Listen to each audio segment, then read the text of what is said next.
The morning sun streamed through the airport's glass walls as Thomas Reynolds checked his watch for the third time. 6:30 a.m. He had arrived with plenty of time to spare before his 7:45 flight to San Francisco, where he would be presenting the newest software from his company, Horizon Technologies, to a room full of potential investors. As the founder and CEO of a company now valued at over $2 billion, Thomas had grown accustomed to early mornings and tight schedules. He adjusted his navy blue suit jacket and pulled his carry-on luggage behind him, making his way toward the priority check-in counter. The airport was already bustling with travelers, a mix of families heading on vacation and business people clutching coffee cups like lifelines. "Good morning," Thomas greeted the airline attendant with a warm smile. "Flight 372 to San Francisco." The attendant's eyes flickered briefly over Thomas's face before dropping to his ticket and passport. Something in her expression changed, subtle but noticeable to someone who had spent years reading people across negotiation tables. "First class?" she asked, her tone carrying a hint of surprise that made Thomas's smile tighten just slightly at the corners. "Yes," he replied simply, sliding his platinum membership card across the counter. "I've been a member of your airline's executive program for 6 years now." The woman took the card, examining it with unnecessary scrutiny while Thomas maintained his pleasant expression, one that had been perfected through countless similar interactions. At 42 years old, he recognized these moments all too well. The slight hesitations, the double checks, the unspoken questions that seemed to follow a black man in expensive clothes through upscale spaces. "Your bag is within the weight limit. Boarding begins at 7:15 at gate C12, she finally said, handing him his boarding pass and documents. "Have a good flight, Mr. Reynolds." Thomas nodded and continued to security. He breezed through the TSA pre-check line, his movements efficient from years of practice. Travel had become second nature after expanding his tech company across 3 continents. What had started in his apartment 10 years ago as a one-man operation had grown into a powerhouse employing over 800 people, with Thomas still at the helm, steering his vision forward. After clearing security, he stopped at a cafe near his gate, ordering a black coffee and taking a moment to check his emails. His inbox was already filling up despite the early hour. His chief operating officer had sent the final projections for the San Francisco presentation, and his assistant had forwarded the confirmation for his hotel reservation, along with his schedule for the next 3 days. The coffee was hot and bitter, just the way he liked it. Thomas took a sip as he scanned the busy terminal. He observed the diverse crowd, families with young children, college students with backpacks, business travelers like himself. Yet even in this crowd he felt the familiar feeling of standing out, of being noticed. Not because of his height, though at 6'2" he did stand tall, but because of the color of his skin in spaces that were still predominantly white, especially in the premium sections of air travel. His phone buzzed with a call from his wife, Layla. "Hey you," he answered, his voice softening immediately. "Just checking if you made it to the airport okay," Layla said, the sounds of their kitchen in the background. "The kids are eating breakfast. They wanted me to remind you to bring back those chocolate cable cars from San Francisco." Thomas laughed, feeling the tension in his shoulders ease. "Tell them I won't forget. How could I? They've only reminded me about 20 times. "That's because you forgot last time you went to Chicago." "That was one time," he protested with a chuckle. Their conversation continued for a few minutes, centered around family matters, their daughter's science project, their son's basketball game scheduled for the weekend, and a reminder about a parent-teacher meeting Layla would attend in his absence. These were the conversations that anchored him, that reminded him why he worked so hard, why he built what he had built. After saying goodbye, Thomas gathered his things and headed toward gate C12. The boarding area was already filling up with passengers. He took a seat near the boarding lane, opening his tablet to review his presentation one last time. Horizon's new software promised to revolutionize how airlines manage their digital infrastructure, making systems more efficient and secure. The irony wasn't lost on him that he was flying on one of the very airlines that could benefit most from his company's services. At exactly 7:15, the gate agent's voice came over the loudspeaker, announcing pre-boarding for passengers with disabilities, followed by first class.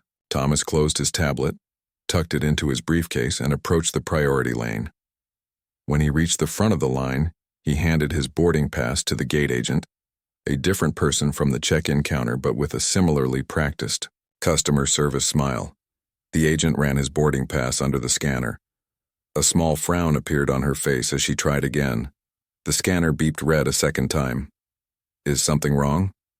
Thomas asked. "One moment, sir," she said, examining his boarding pass more closely. "It seems there might be an issue with your ticket." Thomas remained patient. "I have a first-class ticket. I checked in earlier this morning." The agent looked up at him, then back down at the boarding pass, then at her computer screen. "According to our system, you're actually booked in economy seat 23B. Thomas blinked, certain he had heard incorrectly. "That's not possible. I booked first class. I always fly first class with your airline. I'm a platinum member." By now, other first-class passengers were lining up behind him, some beginning to show signs of impatience. Thomas felt their eyes on his back, felt the weight of being the person causing a delay. "Can I see your membership card again, sir?" the gate agent asked. Thomas handed it over, noticing how another agent had approached, standing slightly behind the first, watching the interaction unfold. He also noticed how a white businessman behind him in line was waved through by the second agent, his first-class ticket apparently requiring no additional verification. "There seems to be some confusion in the system," the first agent said after examining his card. "Your platinum status is showing, but your ticket has been changed to economy. Perhaps there was a booking error."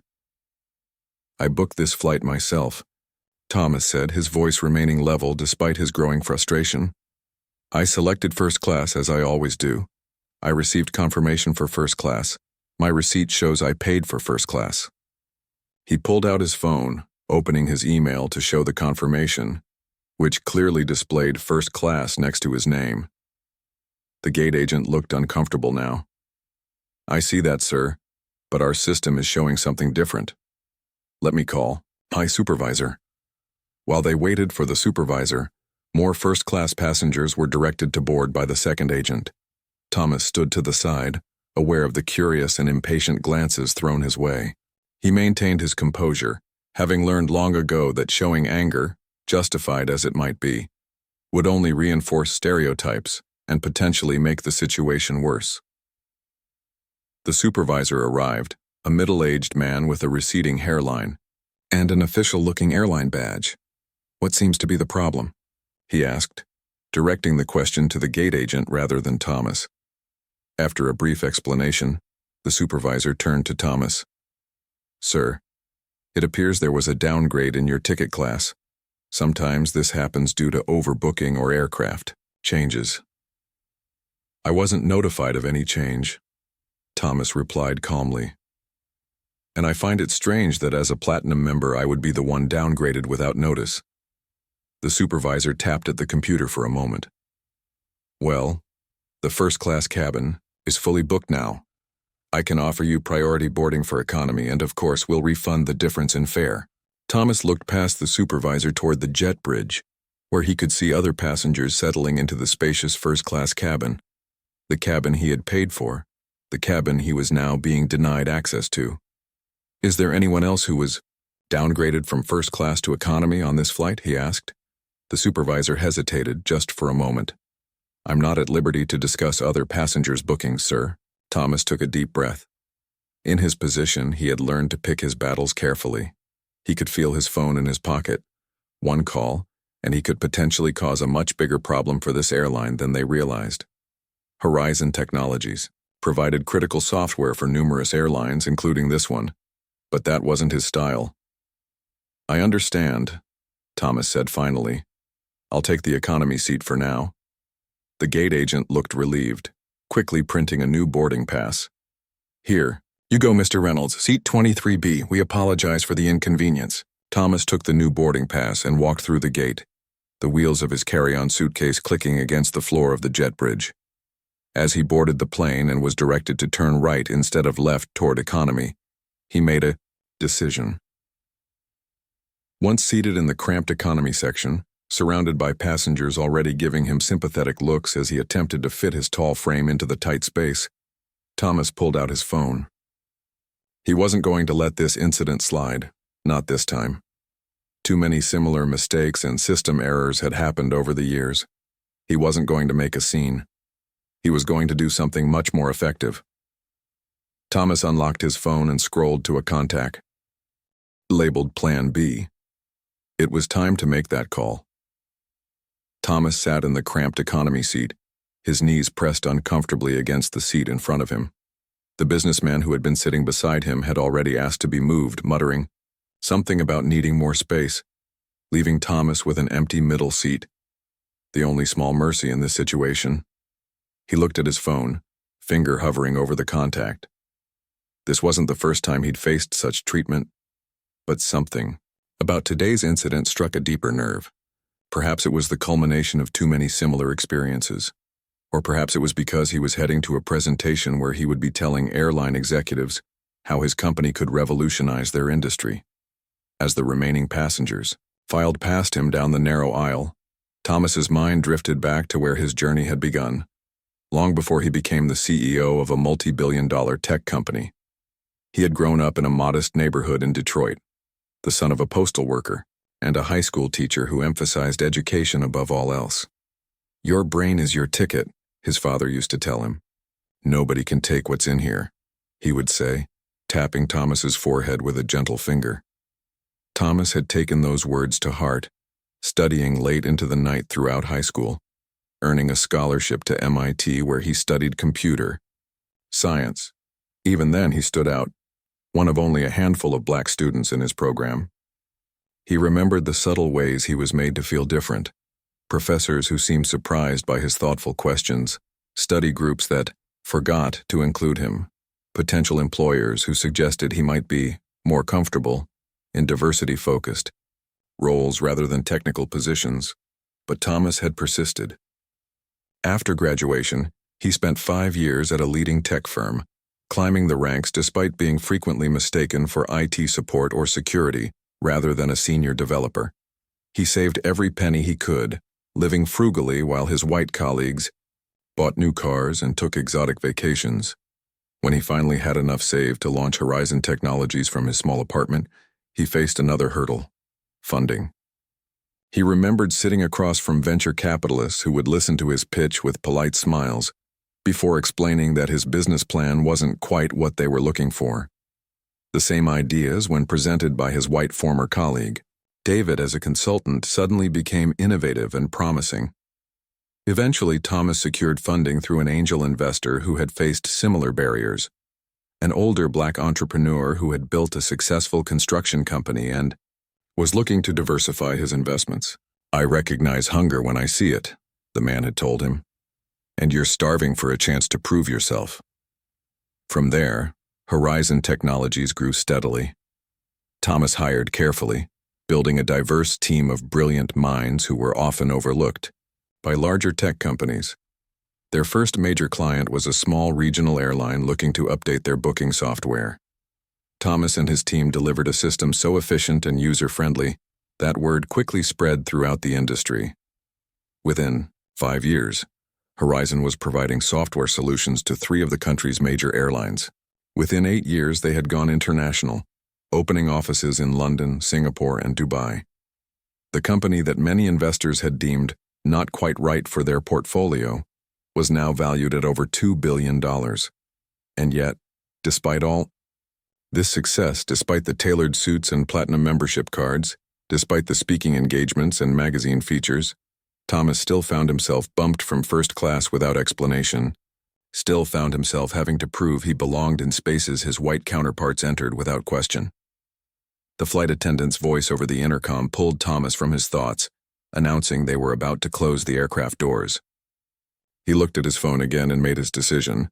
He dialed the number labeled Plan B. After 2 rings, a woman answered. "Thomas, aren't you supposed to be in the air by now?" "Change of plans, Vivian," Thomas said to his chief technology officer. "Remember that emergency protocol we built into the airline software upgrades? The one that allows us to temporarily pause systems for security audits?" "Of course," Vivian replied, her voice now alert. "We designed it as a failsafe in case any airline tried to modify our code without authorization. It's in all our contracts." Why? I need you to initiate a Level 2 audit on Transglobal Airlines. Immediately. There was a pause on the other end. A Level 2 would temporarily suspend their booking systems, check-in kiosks, and flight planning software. It would affect every terminal nationwide. Her voice lowered. Thomas, what happened? Thomas explained the situation briefly. The boarding denial, the supposed system error, the clear discrimination as other first-class passengers were welcomed aboard without question. I've had enough, Vivian, he concluded. 10 years building this company, providing software to these same airlines, and I'm still treated like I don't belong in first class. It's time they understand who they're dealing with. I'm on it, Vivian replied, her keyboard already clicking in the background.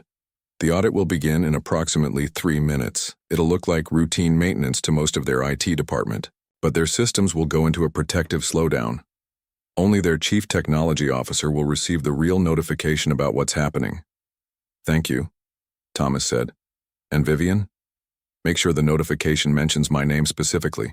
I want them to know exactly who initiated this audit. After ending the call, Thomas leaned back in his seat, feeling a strange calm settle over him. He wasn't acting out of spite or revenge. This was about respect, something he had earned many times over but was still denied in too many situations. The flight attendants were completing their final checks. Walking down the aisle to verify seatbelts were fastened.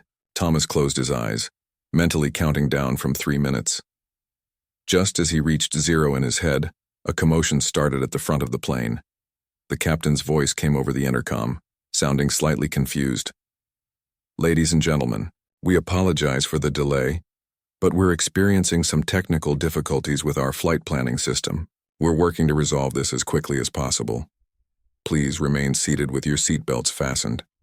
Thomas opened his eyes. He could see flight attendants huddled near the cockpit door, speaking in hushed but urgent tones. One of them kept glancing at a tablet, shaking her head.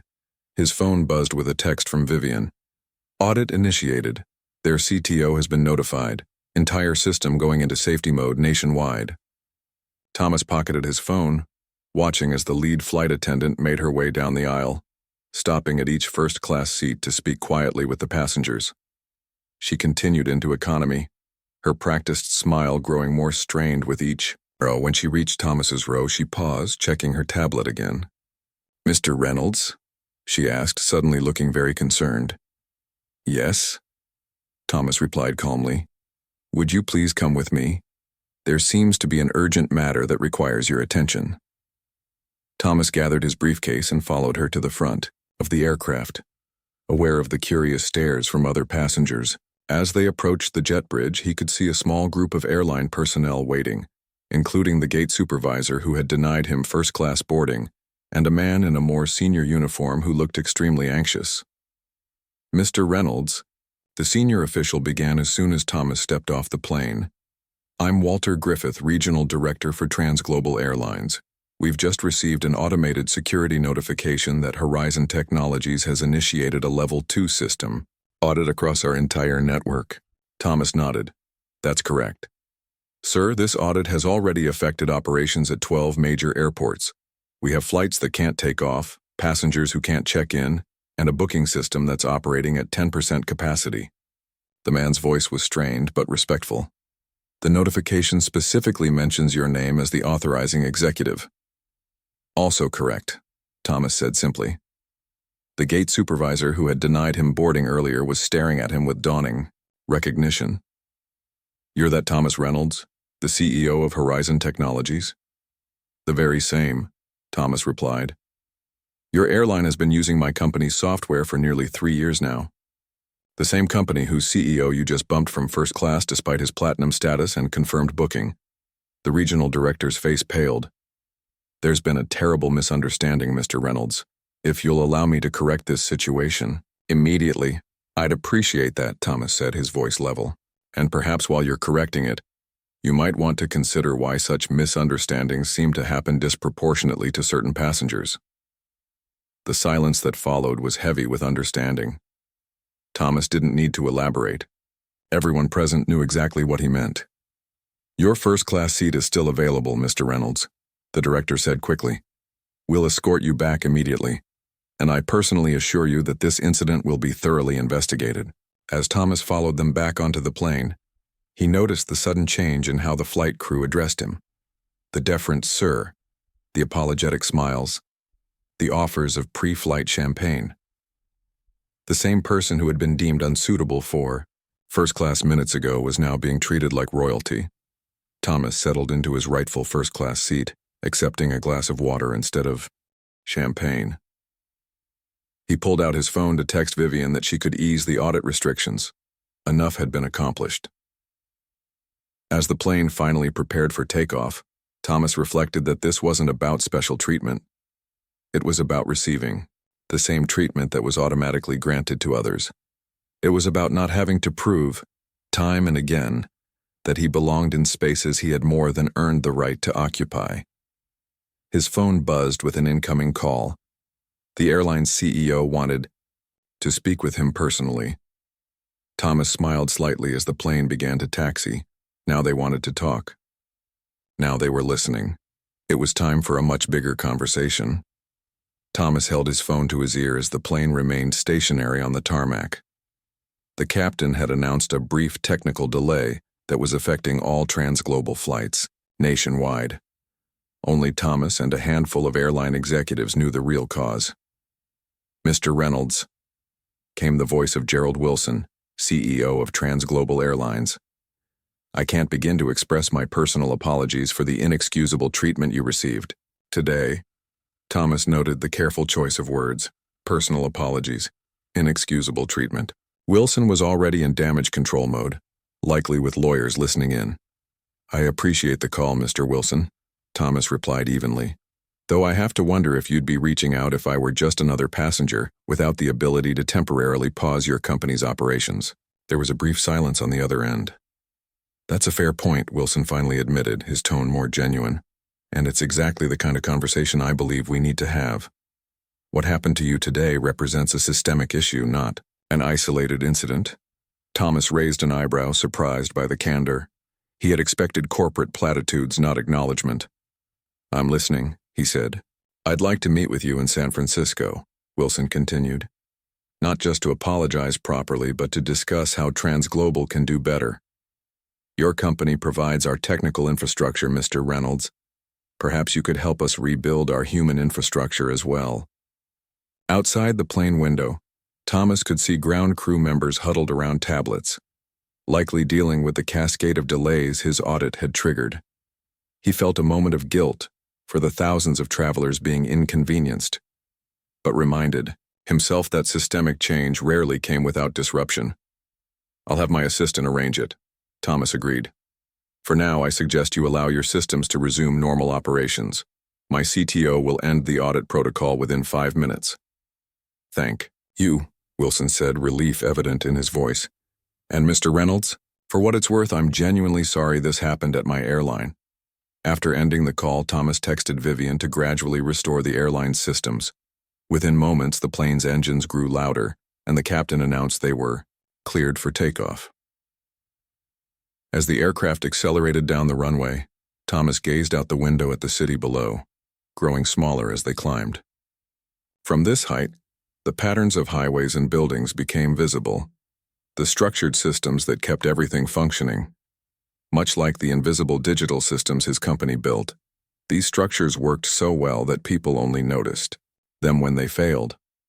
The same was true, he reflected, of the social systems that determined who was questioned and who was trusted, who belonged and who was seen as an outsider. Those systems remained invisible to many, but for those on the wrong side of them, the barriers were painfully tangible. His phone vibrated with incoming messages. His leadership team had heard about the incident and was checking in. Thomas appreciated their concern but decided to respond later. Right now, he wanted to collect his thoughts before landing in San Francisco. What had begun as a routine business trip had suddenly transformed into something much more significant. The flight attendant approached with a warm towel and a genuine smile. "Can I get you anything, Mr. Reynolds?" "Just some water, please," he replied. "Of course." She lowered her voice. "I just wanted to say, I'm sorry about what happened at boarding. It wasn't right. Thomas nodded appreciatively. Thank you for saying that.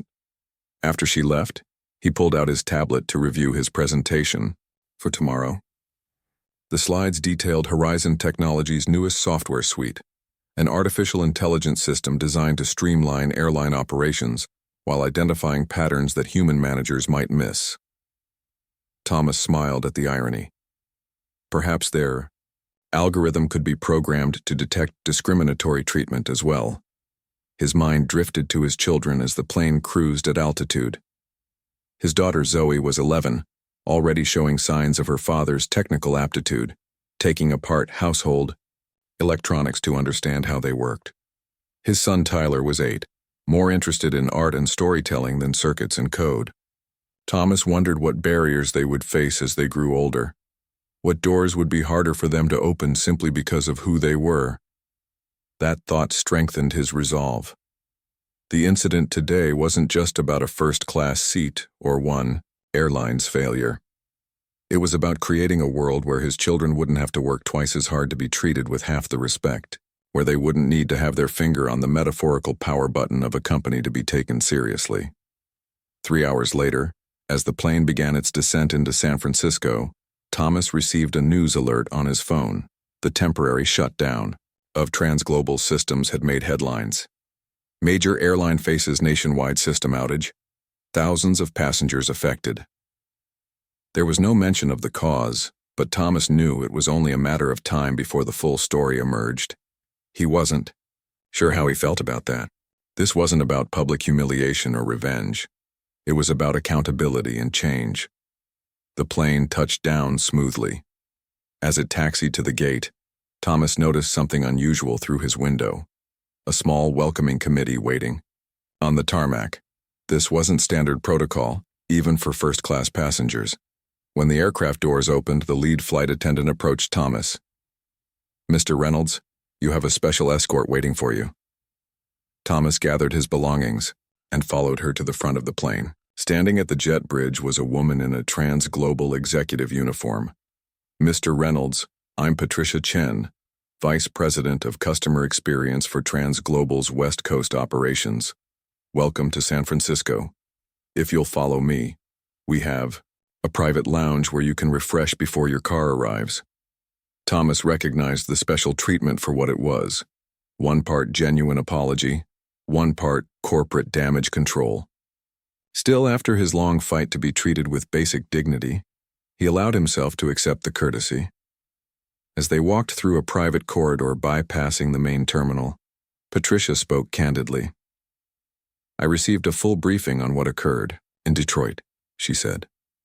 "I want you to know that many of us within the company have been pushing for better training and accountability regarding these exact issues. What happened to you is unfortunately not uncommon, but your position gives you leverage that most passengers don't have."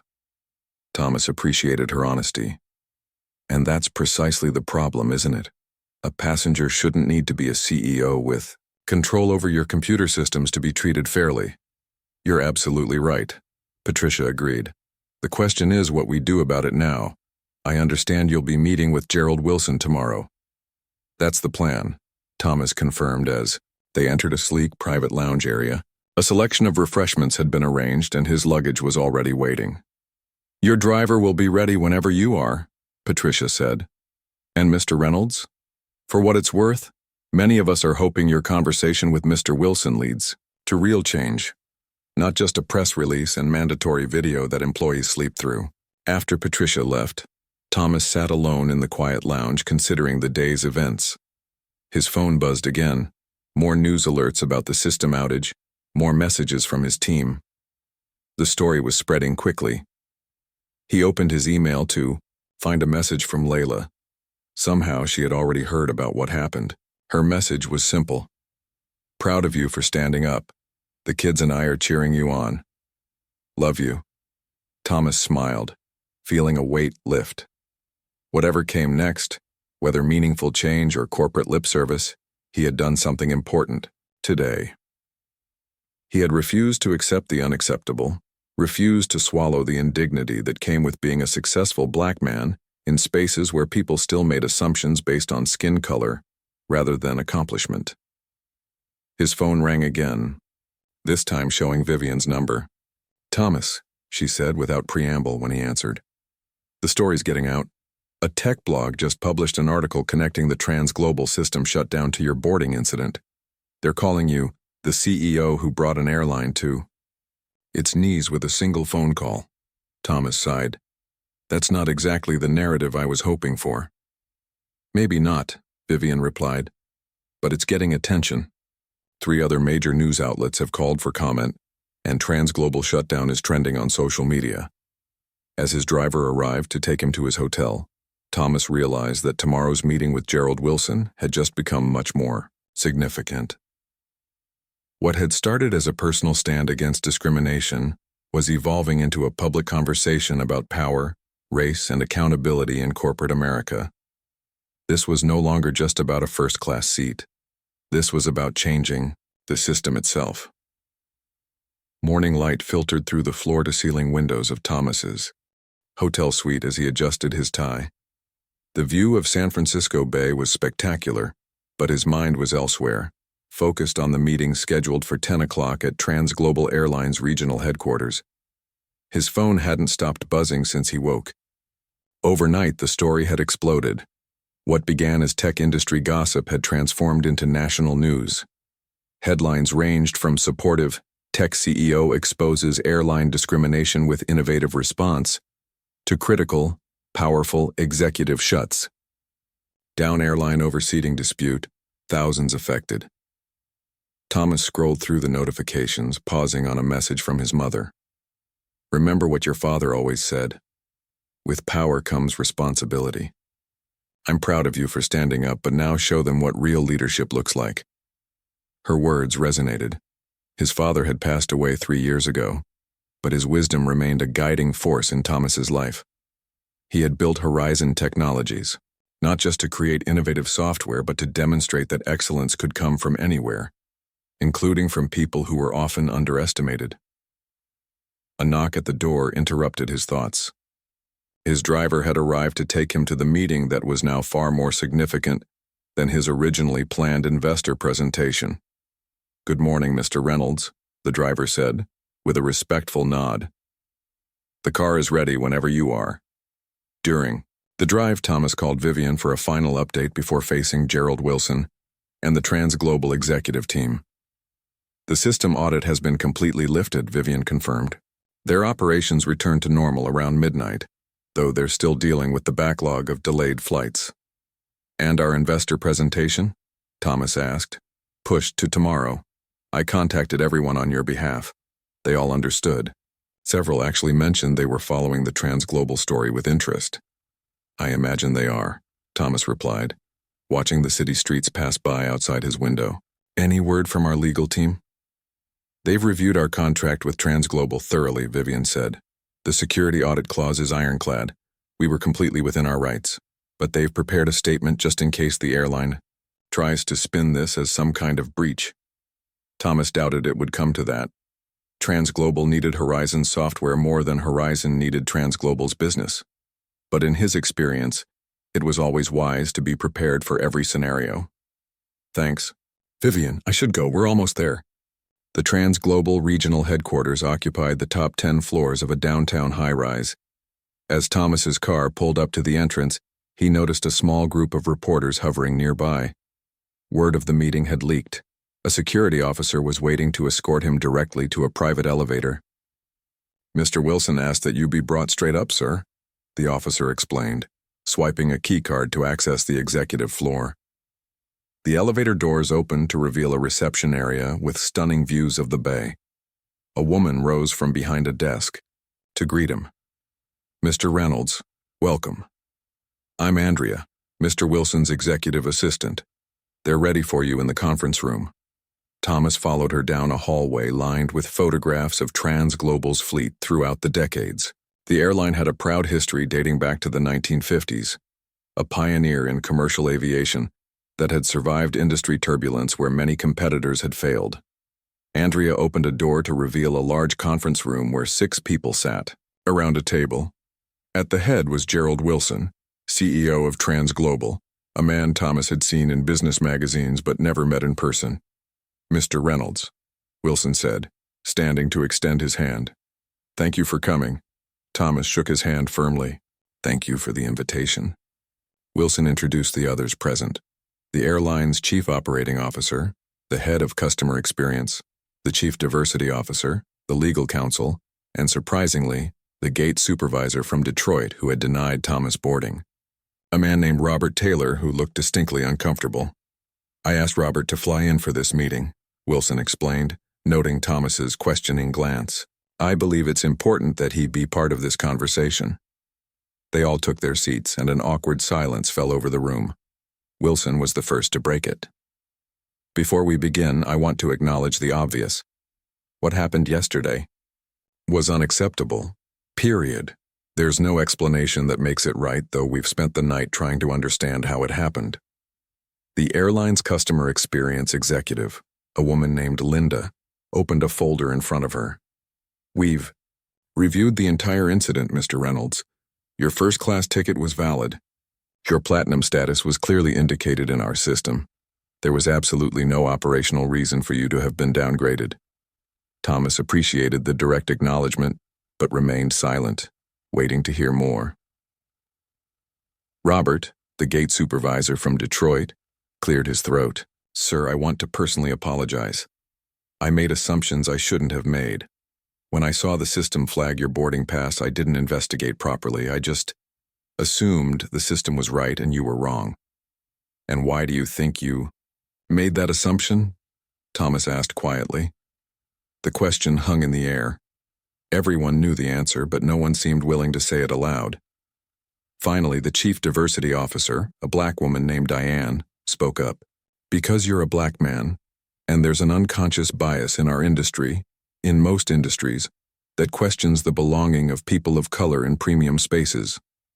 Thomas nodded. Thank you for having the courage to name it. Gerald Wilson leaned forward. Mr. Reynolds, we can offer you compensation, upgrades, whatever you feel is appropriate, but I suspect that's not why you're here. You could have simply taken your business elsewhere. Instead, you used your considerable leverage to get our attention in a way we couldn't ignore. I believe you want something more meaningful than free flights. You're right, Thomas agreed. I'm not interested in personal compensation. What happened to me happens to people who look like me every day. People who don't have the ability to shut down an airline's computer systems with a phone call. He paused, looking each executive in the eye before continuing. I'm here because Transglobal has an opportunity to lead. Not with a press release or a diversity seminar, but with structural change that addresses the root causes of these misunderstandings that somehow always seem to affect certain passengers more than others. The legal counsel shifted uncomfortably in his seat, likely concerned about what demands might follow. But Thomas wasn't interested in punitive measures. My company specializes in systems, digital infrastructures that process information and guide decision-making, he continued. But the problem we're discussing isn't primarily technological. It's human. It's about the systems in our minds that process appearances and make split-second judgments about who belongs where. Diane nodded in agreement. We've been pushing for more comprehensive training, but honestly, one-day workshops only go so far. Exactly, Thomas said, because they treat the symptom, not the cause. Real change requires ongoing commitment and accountability at every level. For the next hour, the conversation flowed more openly. Thomas shared his experiences, not just from yesterday, but from a lifetime of similar misunderstandings. Robert admitted that staff sometimes profiled passengers based on appearance, not just in first class but throughout the travel experience. Diane outlined the initiatives she'd been trying to implement, often with limited budget and support. Gerald Wilson listened intently, taking notes himself rather than delegating the task. When there was a natural pause in the discussion, he set down his pen. Mr. Reynolds, I want to propose something. You came here expecting corporate damage control, and frankly, that was my initial instinct. But I've been listening, and I believe there's an opportunity here for genuine transformation. He outlined his proposal, a comprehensive partnership between Transglobal and Horizon Technologies that would go beyond their existing contract. Horizon would help develop systems that reduce the opportunity for bias in customer interactions, while TransGlobal would commit to structural changes in hiring, training, and accountability. We'd like you to help us rebuild from the inside, Wilson concluded. Not as a consultant who delivers a report and leaves, but as a partner with a vested interest in our success. Because ultimately, the way passengers like you are treated reflects on both our companies. Thomas considered the offer. It was far more than he had expected. A chance to create lasting change rather than a moment of corporate embarrassment followed by superficial apologies. I appreciate the proposal, he said carefully, but any partnership needs to include concrete commitments, measurable goals, real consequences for failure. Absolutely, Wilson agreed. I'm prepared to tie executive compensation directly to progress on these metrics, my bonus included. Outside the conference room windows, planes took off and landed in the distance, each one carrying hundreds of people from diverse backgrounds, all deserving of the same respect regardless of appearance or status. Thomas made his decision. This wasn't just about airlines or first-class seats. This was about creating systems, both technological and human, that worked fairly for everyone. TransGlobal has a proud history, Thomas said, gesturing to the vintage photographs in the hallway. Let's make sure its future is something we can all be proud of as well. As they stood to shake hands, Thomas's phone buzzed with another news alert. TransGlobal. Al CEO and Horizon Technologies CEO in closed-door meeting following system shutdown. Little did the reporters know that behind those closed doors, the foundations were being laid for changes that would extend far beyond a single airline or a single incident.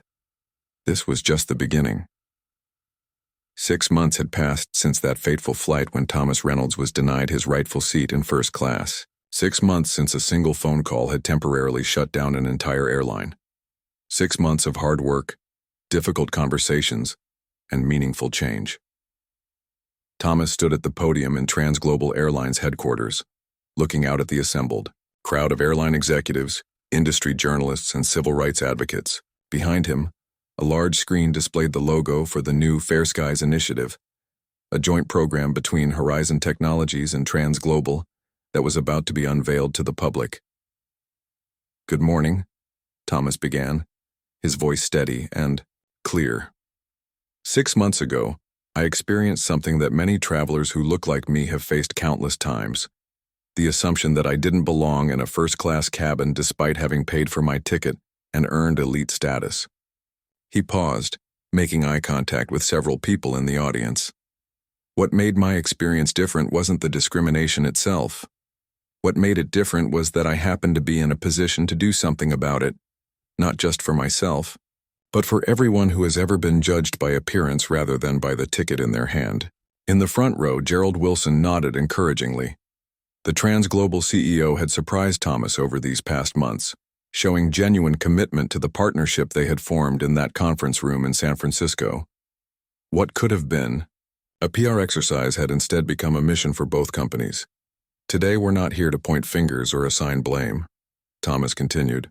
We're here to introduce a new approach to travel, one that recognizes the dignity of every passenger, regardless of what they look like or where they come from.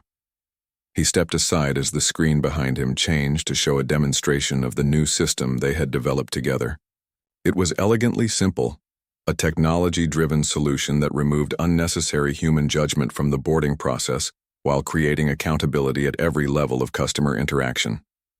The Fair Skies Initiative has 3 core components, Thomas explained as the presentation progressed. First, a redesigned boarding process that reduces opportunities for bias by standardizing verification procedures for all passengers. The screen showed passengers of various backgrounds smoothly boarding flights using automated systems that verified tickets without human intervention, unless specifically requested. Second, a comprehensive training program developed by experts in unconscious bias which every TransGlobal employee, from the CEO to the newest hire, will complete annually.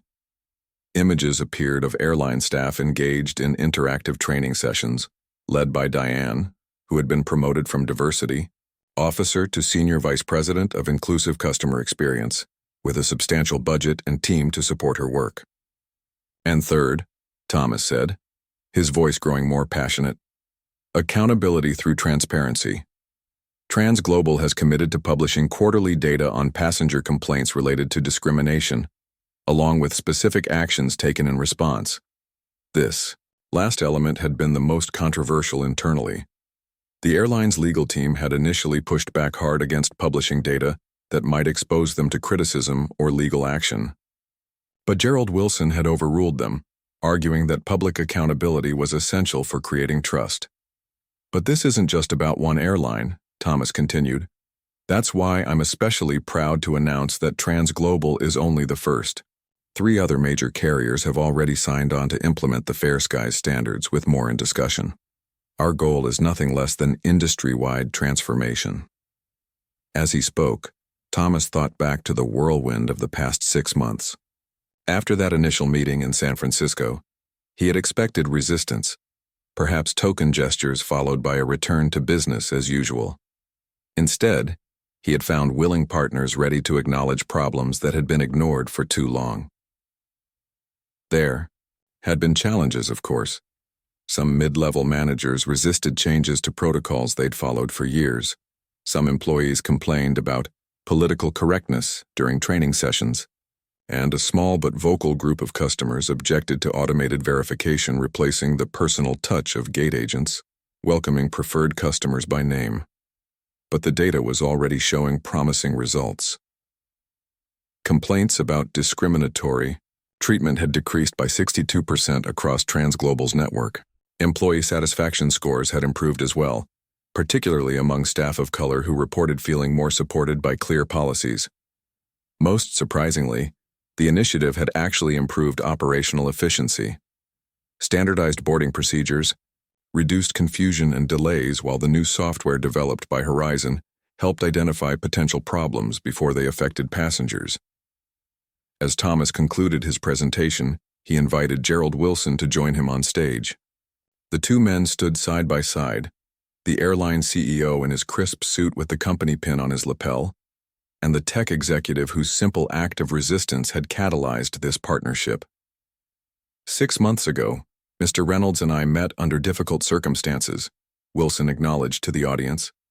What could have been an adversarial relationship has instead become one of the most productive partnerships in TransGlobal's history. He turned to face Thomas directly.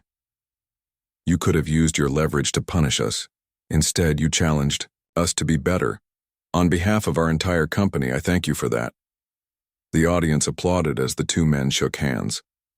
As the formal presentation concluded and people began to mingle, Thomas found himself approached by a young black woman in a TransGlobal uniform. Mr. Reynolds, I just wanted to say thank you, she said, extending her hand.